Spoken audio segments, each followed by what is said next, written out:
And I am sure that we have enjoyed the end result of the hard work of our program committee throughout the winter. And we have a special event tonight. But before we get into that, I do get a little bit of mail now and then in between times that I'd like to bring to your attention. This one is the annual meeting of the Dutchess County Historical Society and the opening of the Clinton House Museum and Library.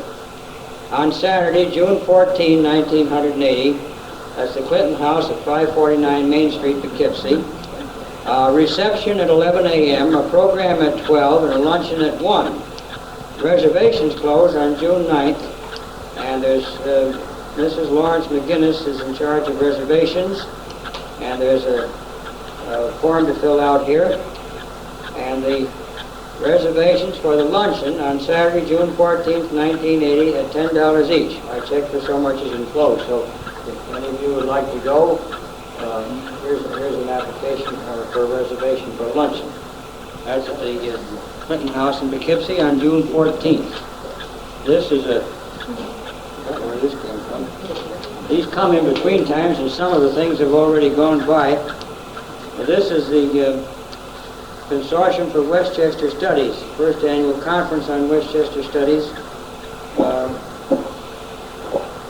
I don't know, there isn't very much here that any of us would be interested in. There are conferences and registration and so on. It's a community college type of program, I guess. If anybody's interested in further studies, they can look this over because I can't find out all the details. And this one, unfortunately, we couldn't do anything about, and I don't suppose it makes all that much difference, but this one I'll read you in full. This is a difficult letter to write because I would prefer to telephone you personally. However, the task of making 65 telephone calls urged me to make the more reasonable, although not the preferable choice. As a result, I'm writing this letter to introduce myself as the newly appointed editor of the Dutchess County Historical Society's yearbook. By the way, the present editor informs me you will be receiving the 1979 yearbook shortly. The primary reason I'm writing this letter is to invite you to a meeting, date 5/21, time 7:30 p.m., Stone Meeting House, the Grange Hall in Clinton Corners. So that eliminates us right there. And what they're going to do, at this meeting I would like to discuss the future direction of the yearbook. This is one of 4 such meetings. The meeting will be informal and small, 12 to 15 people at most. The small groups have been achieved by dividing the county along the familiar 18th century patent lines. 3 historians from each town presently within these patent lines have been invited. I have asked the following individuals to act as patent coordinators.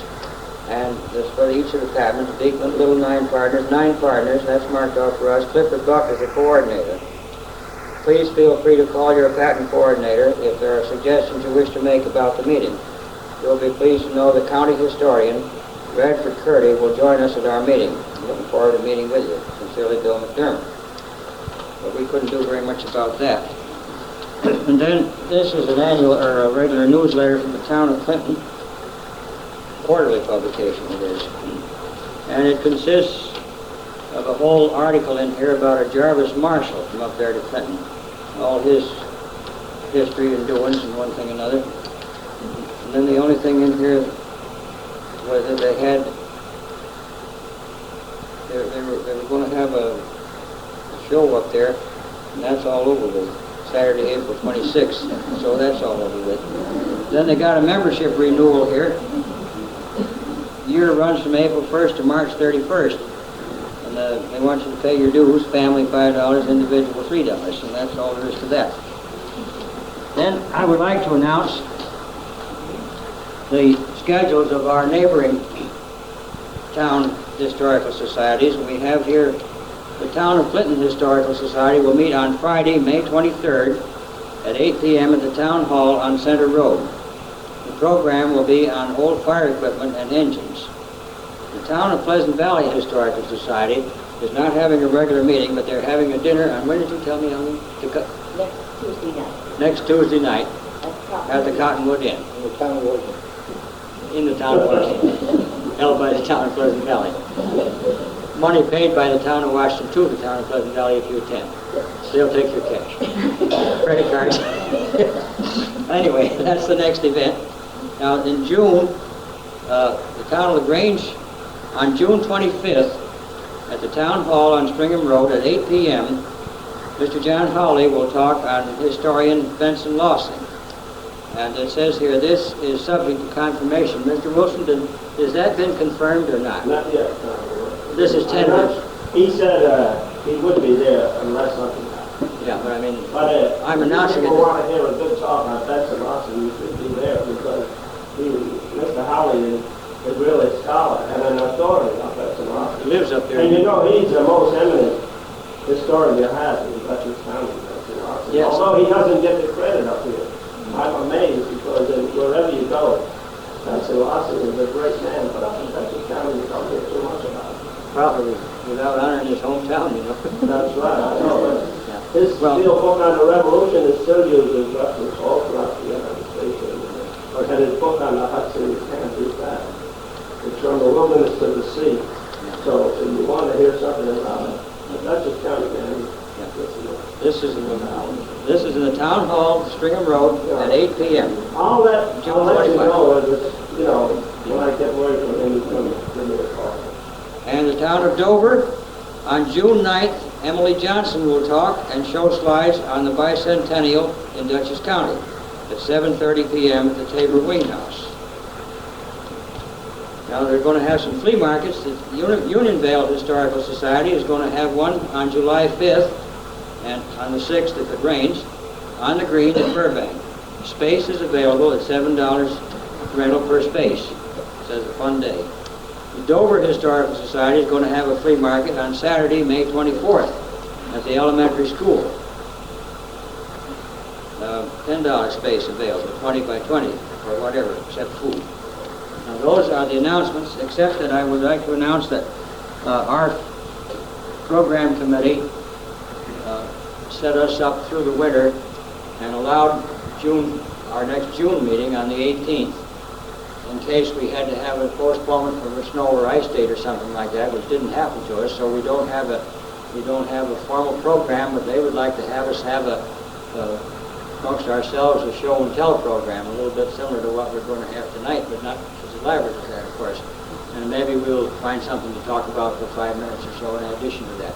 So I think that is some of the announcements, except that on June 21st, we're promoting a trip to the Young Morse Historical House down Route 9. That takes care of us for June, I guess.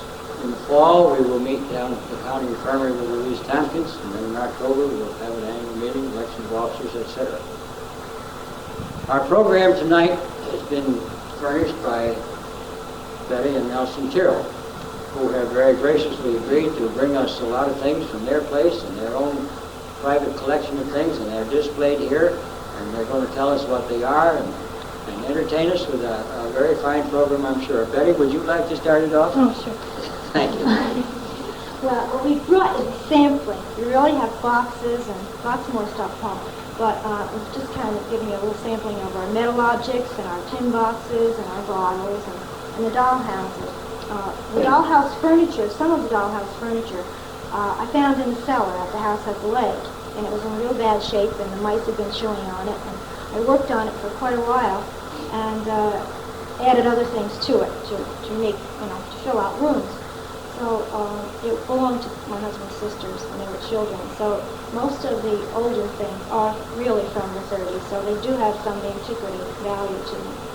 And other than that, it's just kind of cute things. And I do have another house. We couldn't bring it because it's about 10 rooms, and it's not really a house. It's on shelves. And there just wasn't any way of getting all that in here.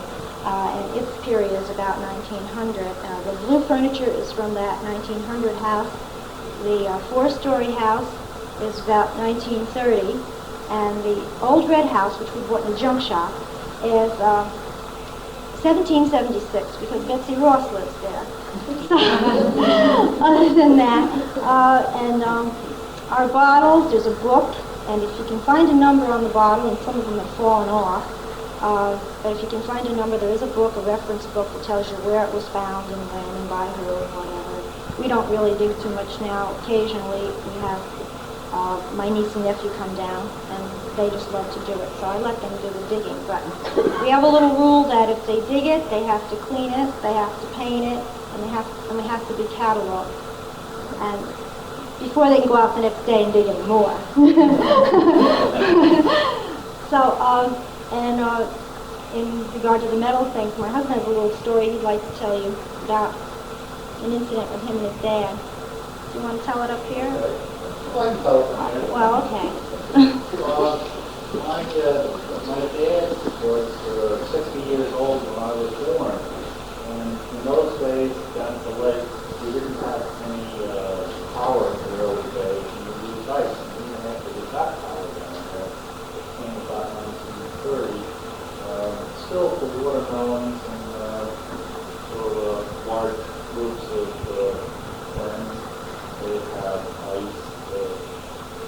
It was right outside the boathouse. There was an ice pump, and it was copper line and wood outside. It was sunk in the ground. So being in the ground on a side hill, it kept kind of cold, and there was a drain in the bottom that let the melted water go into the ground. And we used to put things there every summer. But we would go to Poughkeepsie on the right-hand side of the lane on Main Street, which was about the ice there. In the later years, I remember bumping points and the ice came rolling down. We used to get 25 pounds, 30 pound, 100 pound fish.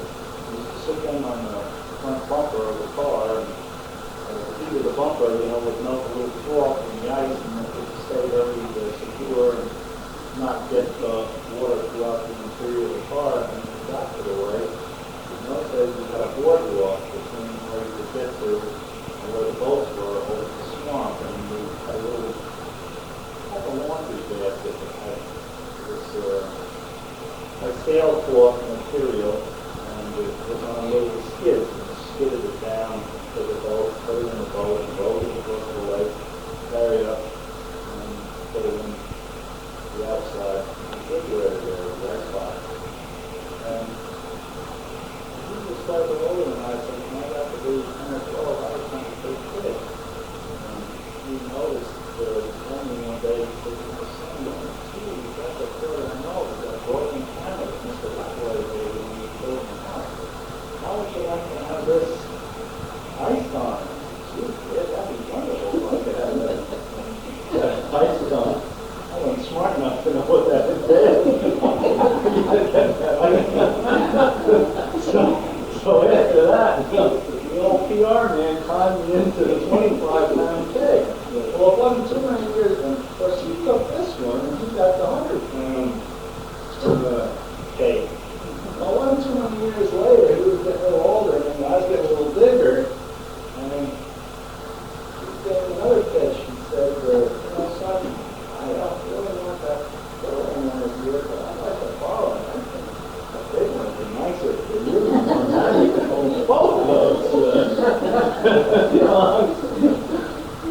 So I got the big one, the big cake, and he carried the little cake. So those are the two ice stones, and I got con. This thing we got from Swatches, I think the Romero's know where the Swatch Foundation in the state. It burnt down, and this was a nozzle used in the fire there. This I got up in the Hudson River near Blue Ledge. It's up above North Creek and North River where the Hudson was logged up until about 1950, I think, was the last river log. And there was a pole, of course, on this, and they would stick this into a log that got strayed along or wasn't flowing or was behind a rock or something. They were going again. This tool, we believe it's a Slater's tool that we use on our roof to extract nails and pry and hammer. These were my uncles. They were 179 with this 80.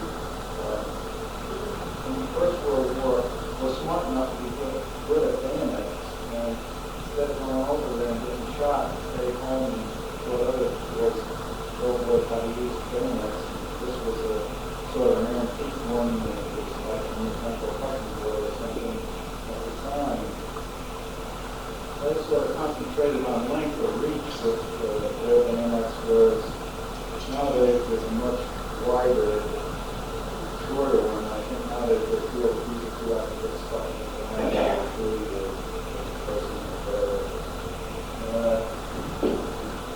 This is a spile or a spout sticking in the maple tree.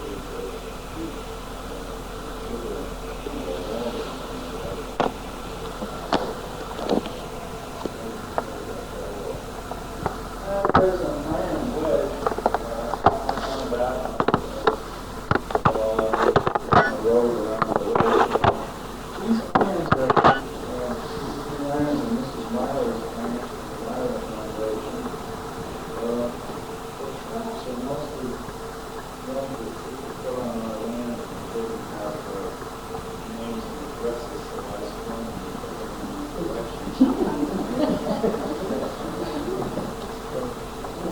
I don't really know what this is. Maybe it's part of the I know what it is, Bob. framing on the fireplace. We thought it was part of the iron stove at Mrs. Myers. I also have a lid from there, but it's got the lid. I didn't have it with my house. Lid from her old iron stove, cook stove. It's confusing. But the box, well, this is my wife's grandmother's stocking window. It was to, put the stocking over rather than sticking your finger up there. And, I don't really know how to do it.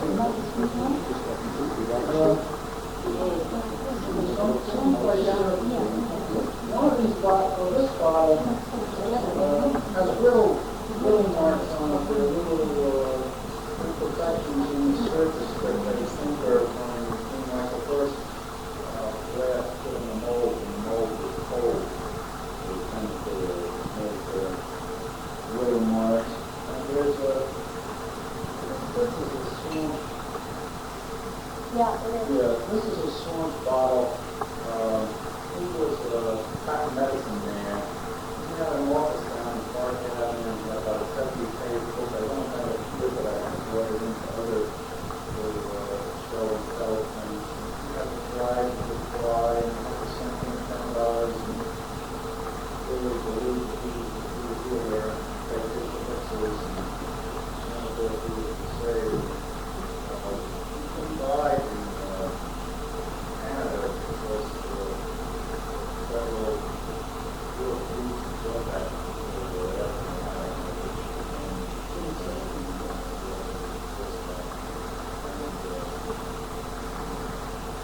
he had an interesting bottle because of that huge mold that seems like the size around the top and what is very order.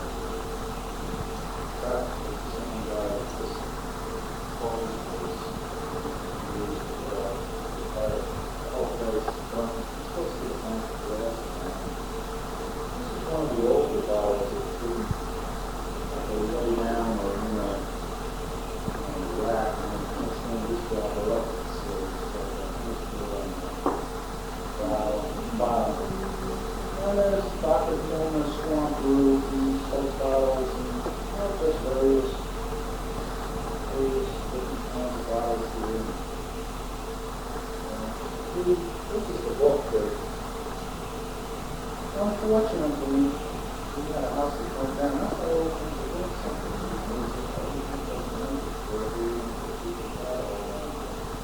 And our first Bible mostly burnt, but the middle pages we resurrected. Some of them we remembered, where we got. So this is our second Bible. As my wife said, we try to kind of know where it is and who got it and when. And I would describe it, so if it has any marks or, or what we think the bottle is. We don't go so far as some people, when they do archaeological business, lay out a whole grid work and have coordinates, and we're not that far off in it. But at least we try to, locate the foundation and the side of it, not far away from it, and so forth. These are nice.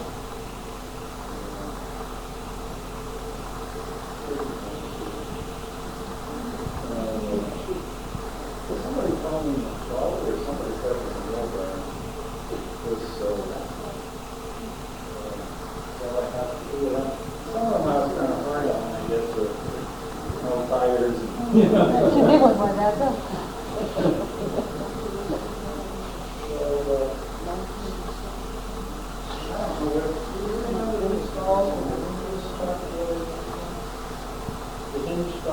Oh, I don't know where, no, I just found them at the lake. I don't know where they came from. They don't have any clothes. They need a little oil on the joints. Yeah, they need this security. Oil change. There's also some things there. Some of them, I don't know, backyard things, some say. They were mostly found between our two houses. We bought a house on Mildwood Road that came furnished, and there were quite a few things in the house. And of course, his mother had never threw anything out in her life, so she had a lot of them there. So we really don't know too much about the things, other than what they say on them themselves. Now, where did you get them? I don't know. No, I didn't we didn't. know. It was in the house, and I think my Uncle Brian got it when somebody came back from I'm not an expert on it. What's that, your first It's a one? world home. I don't know. Yeah. Could be. Yeah. Nice people that watershed business.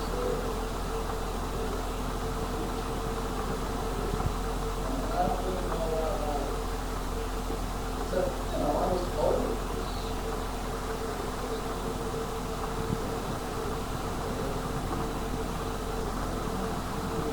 You have a big pot, you have to get away from the Did you dig that up? Yeah. that's, this is mine was We have about 18 foundations on our property. All of them aren't individual houses. There was not 18 different owners, but some are barns and outbuildings of the houses. And my husband has done the history on all our foundations. He traces them back. He spent years in the records and doing the deeds on these properties and chasing these people back. So we have a good idea of whose objects we're finding, which is a little bit more interesting. And Mac, as a matter of fact, gave us a newspaper article about that when he was looking things up. I don't remember what year, but it was pretty far back. And it concerned a man who lived down on Conduct Road, and he's one of the men who has some of his objects from his foundation. And so we know all the names, and my niece and nephew know all the names, so it makes it more interesting for them. If I can take them on a walk and they can look for things and find Mrs. Smiley's buttons and things like that, it means something to them. And some of the people were on our walk. Remember, we told a little story about Mrs. Smiley. There were some of her irons and things there. Her house burned, and the night her house was on fire, she took off with her horse and wagon to go get help. And she left her two children, babies, they were both babies, and she left them next. It was a bitter cold night in the winter, so she left them next to the fireplace. And while she was gone, the fire became more intense, and the chimney fell down and crushed the children. And so we go up there, and we have, I think, there's 3 foundations there, 2 barns, and then there's one on the other side of the road. The kids find things there because the house burned, so there were things right within the foundation, like little things now that you can still find, like buttons. I don't know if the penny, is there a penny there, Ty, in one of the jars? There was a penny. One of the children found it, a penny, and a little buckle, little Indian had a penny. I don't think it's 1903 or something. But it's nice to know, that's what we don't like, we throw people off if they come on our property digging, although we know people have, we come to these spots and see where they're all stirred up, and it happens to us many times. Because everything they take away, the history of it is lost. They don't know what they found. I mean, they don't have, when we find it, we know who owned it, and it means more to us. But there's an awful lot more that can be done. I mean, on some of the foundations, some of the older ones, the ones I thought of, charcoal burners foundations, we contacted them about them. And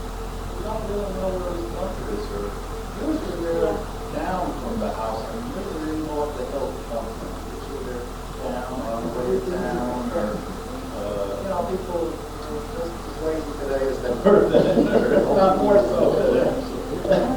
And someday I think we're going to get a metal detector. We're not find little pieces of broken, a pot that broke or something, and then you'd find the jars and the bottles and all the rest of the goodies. And occasionally you find an intact one or something meaningful.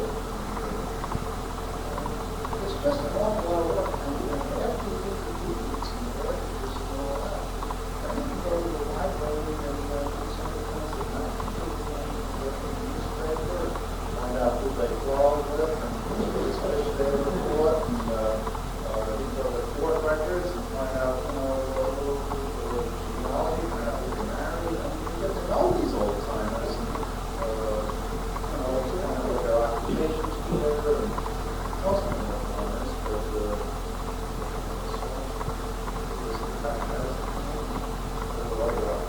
Some went out to the mill. there was a mill just south of the straw mill. It wasn't our old house was built by wood. For the cotton mill, I mean, they went out, wasn't it a cotton mill they went to work They came at? up upon, They walked there was along. 8 or 10 foundations that was covered in the Red article, and I haven't done it yet, but I was kind of felt it would be justice was paradise, and I throw a little map of where all the foundations are. Yeah, I've got one, but I haven't published it yet. I don't think they show on the Beers Atlas of 67. I don't think it shows. What? Those foundations. It gives all the listing of the homes and upstream all over the place. It doesn't show the listing in 1867. Or either in grade map of 1876.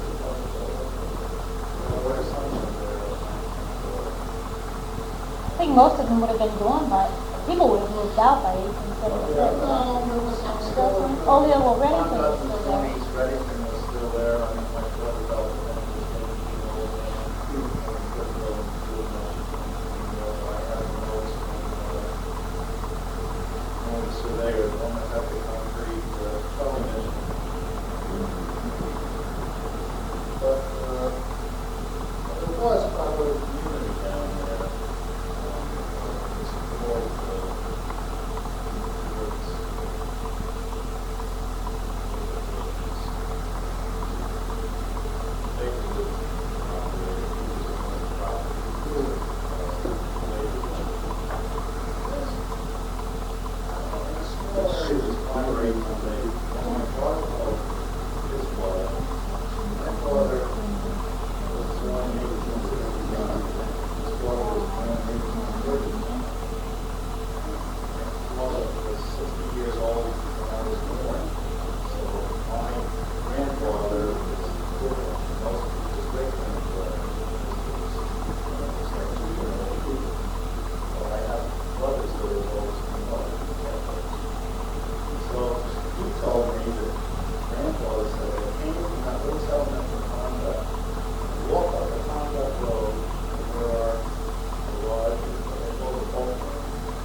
long title.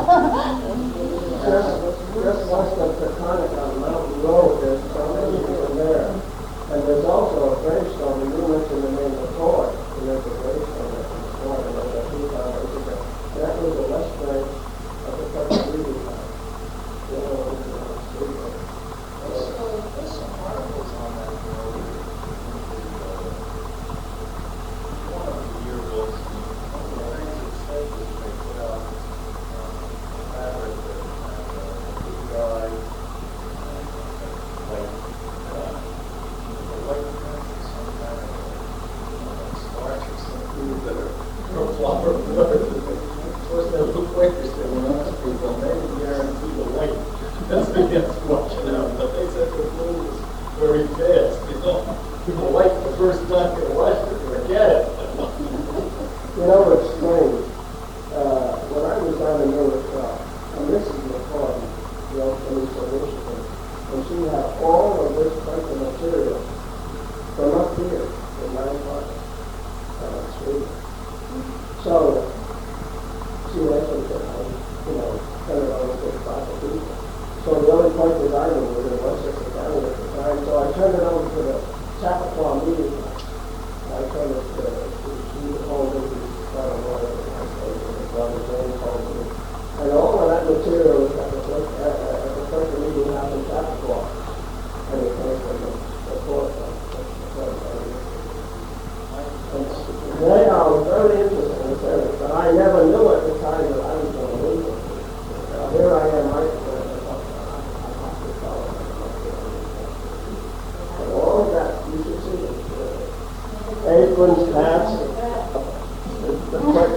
Chappaqua wouldn't say that because that's quite a large business, I guess. And James Holden, I believe, is the president of it, so that's the only thing. And we wrote to him for it in Michigan. But it's strange that now I'm here. My parents are on Pleasure Lane. Well, it's not on the borderline of the past.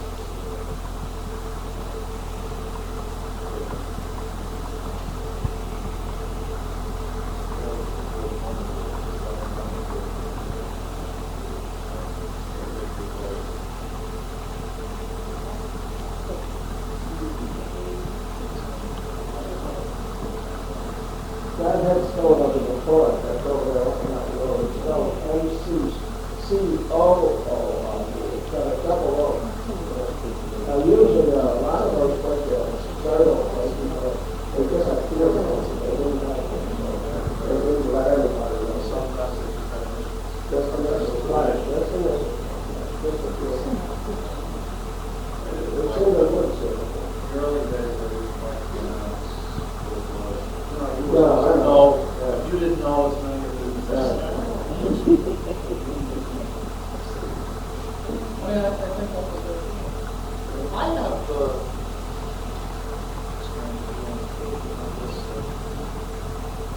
about graves and burials.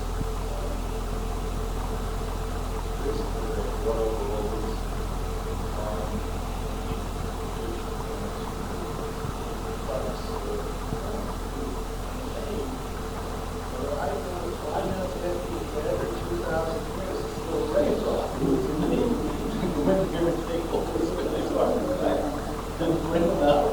put up on display.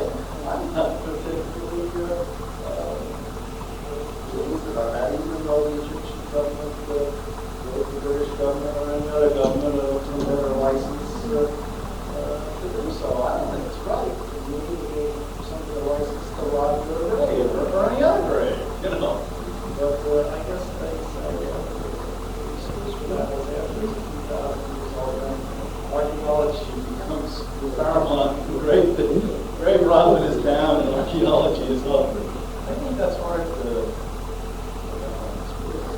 Well, Carter wasn't the first one that had to do something. They found that it had been broken into 5,000 years before, because all of those things had to be out. But that was just one that was unfortunate. So the one that originally found it, like when he died in the process, so we didn't get much of it. We didn't have to like Second World War almost.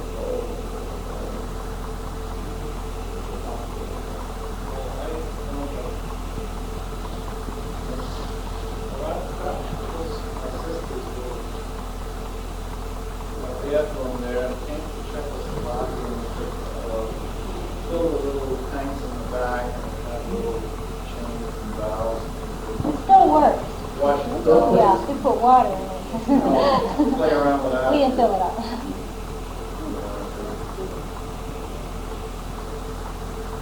I don't really think we got anything else, just have to go look around and look at things. If you have any questions about anything, we'd be happy to, answer them. Doll? Well, I told doll houses, I told you about furniture, and there are little notes on the houses, and some of the furniture is old, and some of it is newer things that are kind of fitted in there. And the four-story house is not an old house. It comes in sections, and it's European, so it lends itself because of the woodwork. You can use it for, I'm using it for 1930 period things, but the old bathroom, the kitchen set is complete. That was from his sisters, and it's 1930ish, so it kind of is what made the house, the rest of the house that way. Yeah. There's various little things. Now, the things that are in there, some of the tiny little things, everything's kind of stuck down, like fun facts, so I wouldn't fall all over getting over it. But some of the little things are old, too.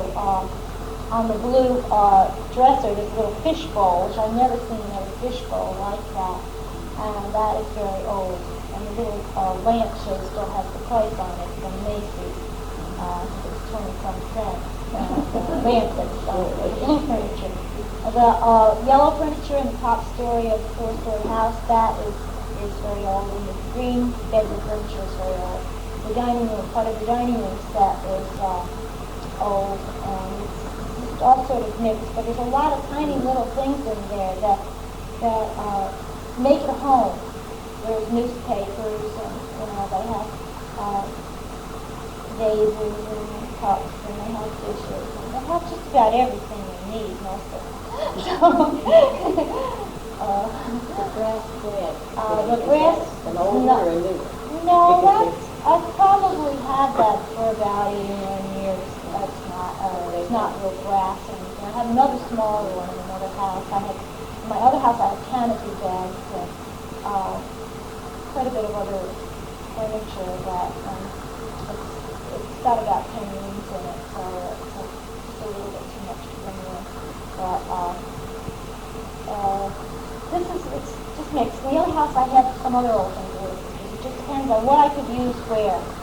And the other house that I have home is 1900. I have a dry sink and an old iron cook stove, and it's more of that period. There's the dolls. The original dolls I found in the basement are in little yellow things on that little table. And they have sort of a funny sawdusty body or whatever, but they're stiff. I'm sure they were flexible like rag dolls then, but now it's almost hard to sit them down. They're stiffened up. And one of them is missing. Yeah, they're pretty old. And the Sailor doll, I don't know. I just know it's old by looking at it. Something his mother had. There were a few other things that I didn't get a chance to rummage around for. She had a tiny, tiny pair of gloves that went up to your elbows, and they were made of real leather for a doll. And there was some tiny spools of thread that she had. These were things she had when she was a child that she'd saved her toy. And she was born in 1898, so those might be the early 1900s. But I didn't look for them. I'm sorry I didn't find the gloves because they really are cute. But I just didn't rummage through anything. I have, in addition to this, in what is out in houses, I have drawers full of things, tiny little things that are in boxes that I just am not using, and sometimes I switch things around. Most of the time, things get real dusty, and when my little relatives come, they clean the house, and I do let children play with the house. We let children play with all the houses except This one, because I just think that it's fascinating if children want to, and I think they should be able to play with it. I find that as long as I have people in the house, they don't really disturb the furniture or break anything. They move the people around. And if you didn't have any people, they would have to rearrange the rooms. What else do they do? But this way, they put them in this chair, that chair, or they bring them to the bathroom, or they move them around, and they really don't break anything. And I've had one or two things broken from children, but and I managed to put them back together. So it really helped them there. And every time someone at country house would want to play with it. Also, I can always find a drawer full of things that I'm not using. If they're real little kids, I can give them a drawer full of things that are pretty sturdy that I'm not using anyway at the time, and let them play on the floor with it. So it's yes, his mother's house at the lake, I found in the basement. She had given the house away, and his sisters had a dollhouse. She gave it away to some church organization. She told me later that she had done it quite a few years ago, and furniture was still down there. She didn't even know it was there. So there was, things that had to be pretty much put together. The legs broken. There was a lot of the things were there. They just had some glued with the dampness in it. And mice had gotten chewed on them. Everything, furniture,